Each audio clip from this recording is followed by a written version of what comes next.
रहे हैं आज तक। मैं हूं गौरव सावंत। दंगल में इस वक्त की बड़ी खबर, ओमिक्रॉन भारत में आ गया है। जिसका डर था, जिसकी आशंका थी, वो हो गया है।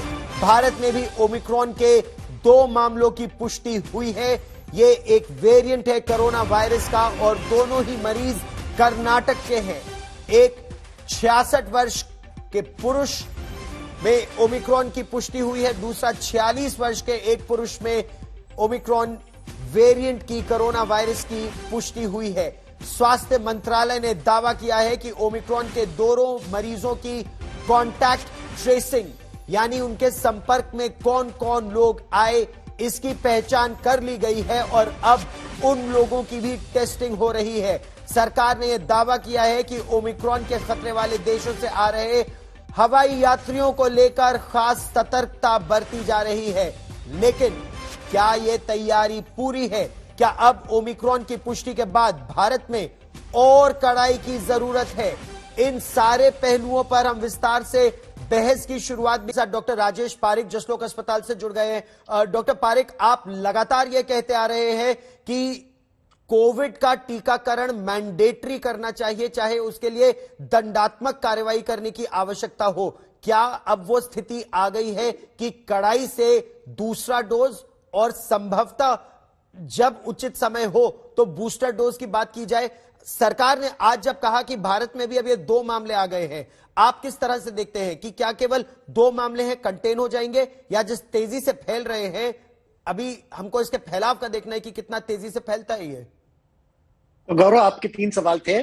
तीसरे सवाल का जवाब मैं पहले देता हूं। मुझे तो लगता है ये काफी समय से है, काफी समय यानी काफी दिन से इधर है। अभी अभी डिटेक्ट 2 केसेस हुए हैं, उसका अर्थ ये एक ही है कि ये पहले ही आ गया है इधर, लेकिन वो स्पेकुलेशन की बात है। आपका पहला सवाल ये था कि अभी वो समय आ गया है वैक्सीन मैंडेट के लिए। मुझे लगता है वो समय कभी का आ चुका था। वो समय अभी 2-3 हफ्ते से पहले का है। लेकिन बूस्टर डोज देना बहुत ही जरूरी है। हम जब ये सोचते हैं कि पहले हम 80% लोगों को दूसरा डोज देंगे और उसके बाद सोचेंगे, मुझे लगता है कि जो प्रॉपर स्ट्रेटेजी है, मेरा पर्सनल ओपिनियन है कि बूस्टर और सेकेंड डोज साइमल्टेनियसली देना चाहिए। और उसके लिए मैं आपको एक उदाहरण देता हूं। आपने ऑलरेडी बताया है कि ये जो नया वेरिएंट है ओमिक्रॉन का, वो 500% ज्यादा जल्दी फैल सकता है जी। लेकिन डेल्टा वेरिएंट से हमको एक समझते हैं कि जिसको एक डोज मिलता है उसको करीब 30% एफिकेसी रहती है वैक्सीन की। दूसरा डोज मिलता है तो 79% उसकी एफिकेसी होती है, और जो बूस्टर मिलता है तो 95% उसकी एफिकेसी होती है। तो बूस्टर देना बहुत ही जरूरी है। फाइनली मैं ये कहना चाहता हूं गौरव, एक बहुत सिंप्लीफाइड वर्जन है ये वेरिएंट के बारे में। 5 चीजें को हमको देखना चाहिए। एक, जैसे आपने बताया, कितना जल्दी फैलता है। दूसरा, ये कितना कठोर है। तीसरा, ये कितना डिटेक्टेबल है। फोर्थ, वैक्सीन का इसके ऊपर क्या इफेक्ट है। और फाइनली, ट्रीटमेंट का क्या है। पहले तो बहुत चर्चा हो गई है, क्लियर है। साउथ अफ्रीका में हमने 4 दिनों में देखा था कि 90% से ज्यादा जो नए केसेस आते थे, जब जीनोमिक सीक्वेंसिंग होता था, तो वो ये वेरिएंट के थे। ये वेरिएंट को नाम मिलने के पहले भी हमको पता था। कठोर कितना है वो सबसे महत्वपूर्ण सवाल है। और देखिए, कोई भी बीमारी होगी ना तो पहले दिनों में वो माइल्ड रहती है। ऐसे नहीं होता है कि पहले दिन से सीवियर रहती है। तो अभी उसके ऊपर हमारा पूरा ध्यान है कि ये कितना कठोर हो सकता है। अभी तक तो माइल्ड लग रहा है। तीसरा, ये डिटेक्टेबल है। कितना डिटेक्टेबल है हम बिल्कुल जानते नहीं। आरटीपीसीआर में कितने केसेस हम पकड़ रहे हैं वो तो जानते हैं, लेकिन कितने केसेस उसको एस्केप करके निकलते हैं उसके ऊपर ध्यान देना चाहिए। लेकिन और अभी अभी तो सरकार ने दावा किया, डॉक्टर लव अग्रवाल जो कह रहे थे, डॉक्टर अरविंद कुमार, कि आरटीपीसीआर टेस्ट में ये निकल रहा है, तो इसीलिए टेस्टिंग बहुत आवश्यक है कि तेजी से टेस्टिंग होती रहे। और इसीलिए जो कोविड इंपैक्टेड देशों से लोग आ रहे हैं उनकी टेस्टिंग मैंडेटरी कर रहे हैं एयरपोर्ट्स पर। क्या यही सबसे उचित कदम है इस समय? ये उचित कदम बिल्कुल है, लेकिन जरूरत इसकी है कि इस कदम को बहुत ज्यादा सख्ती से इंप्लीमेंट किया जाए। और कोई भी व्यक्ति, देखिए, हमें कुछ प्रैक्टिकल एस्पेक्ट्स देखने होंगे। आप में सब जानते हैं कि कभी कभी एयरपोर्ट्स पर लोग कुछ न कुछ तरीके अख्तियार करके इसको बाईपास कर लेते हैं। तो यह एक ऐसी मतलब सीरियस स्थिति है कि अगर एक दो व्यक्ति ने भी किसी तरह से इसको बाईपास किया और वो कम्युनिटी में आ गया और उसने वो इंट्रोड्यूस कर दिया, तो फिर उसको फैलने से हम किसी तरह से रोक नहीं सकते। तो मेरा तो मानना है कि फ्लाइट्स पर रेस्ट्रिक्शन सबसे इफेक्टिव तरीका है, लेकिन उसके अपने नुकसान हैं, अपनी प्रॉब्लम्स हैं। तो जब तक हम वो करने का फैसला ना लें, क्योंकि वो फैसला सरकार को बहुत सारी चीजें देख करके लेना होगा, उसको एकदम से नहीं कर सकते, तब तक सख्ती को बहुत ही सख्त तरीके से कि एक भी व्यक्ति चाहे वो किसी भी तबके का क्यों ना हो, वो एयरपोर्ट से बिना अपने सर्वेलेंस के, बिना आरटीपीसीआर टेस्टिंग के निकल ना जाए। नहीं, लेकिन डॉक्टर अरविंद कुमार, क्या आपका ये मत है कि फ्लाइटों को अभी रोक देना चाहिए? क्योंकि इस पर भी थोड़ी सी राजनीति हो रही है। कुछ लोग कह रहे हैं कि फ्लाइट्स को क्यों नहीं रोक रही है सरकार, जो सेकेंड वेव में हमने देखा, हम ऐसी स्थिति में क्यों जाए दोबारा? एक, क्या वैसी स्थिति आने का अंदेशा है, डर है? और दूसरा, क्या फिलहाल जैसे कुछ देशों ने फ्लाइट्स रोक दी है, जापान ने पूरी तरह से फ्लाइट्स रोक दी हैं, यूरोप के कई देश फ्लाइट रोक रहे हैं, क्या हमें भी ऐसा करने की आवश्यकता है?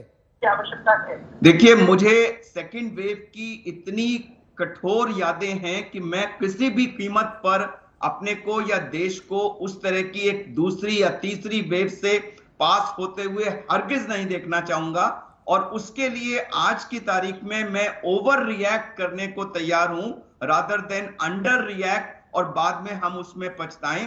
तो इसको यहाँ से रोकने और फैलने से रोकने के लिए मैं आज कठोरतम कदम उठाने के फेवर में हूं, बजाय इसके कि आज हम थोड़ी सॉफ्ट अप्रोच लें और कल जब स्थिति नियंत्रण से बाहर होने लगे तब हमें कोई कठोर कदम फिर से मतलब न चाहते हुए भी उठाना पड़े।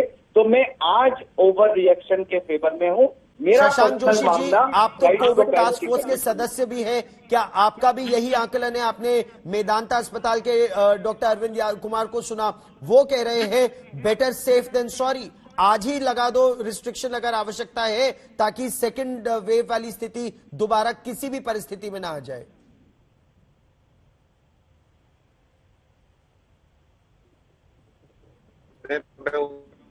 जी शशांक जी।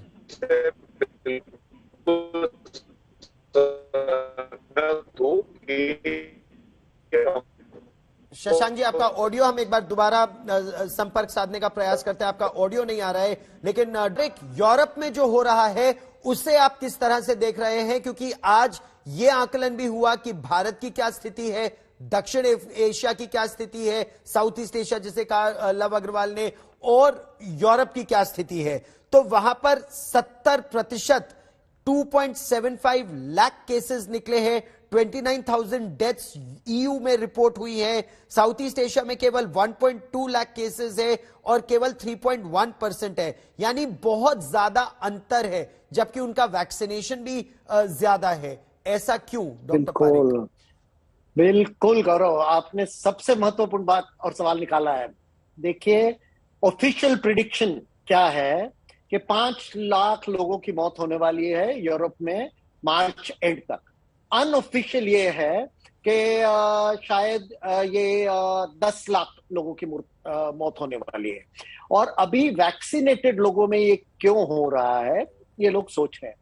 शायद दूसरे म्यूटेंट्स आ रहे हैं, वैक्सीन की एफिकेसी 100% नहीं है, और बट सबसे बड़ा कारण ये हो सकता है कि वैक्सीन लेने के बाद लोगों में फॉल्स सेंस ऑफ सिक्योरिटी आ गई है। देखिए, मैं 1 महीने पहले पेरिस में था और 2 हफ्ते पहले न्यूयॉर्क में था जी, और मैं मेरे आंखों के सामने देख रहा था कि लोग बिल्कुल बगैर मास्क, बगैर सोशल डिस्टेंसिंग के, हाथ धोते कि नहीं मैं तो देख नहीं पा रहा था, लेकिन बगैर मास्क और बगैर सोशल डिस्टेंसिंग से घूम रहे हैं।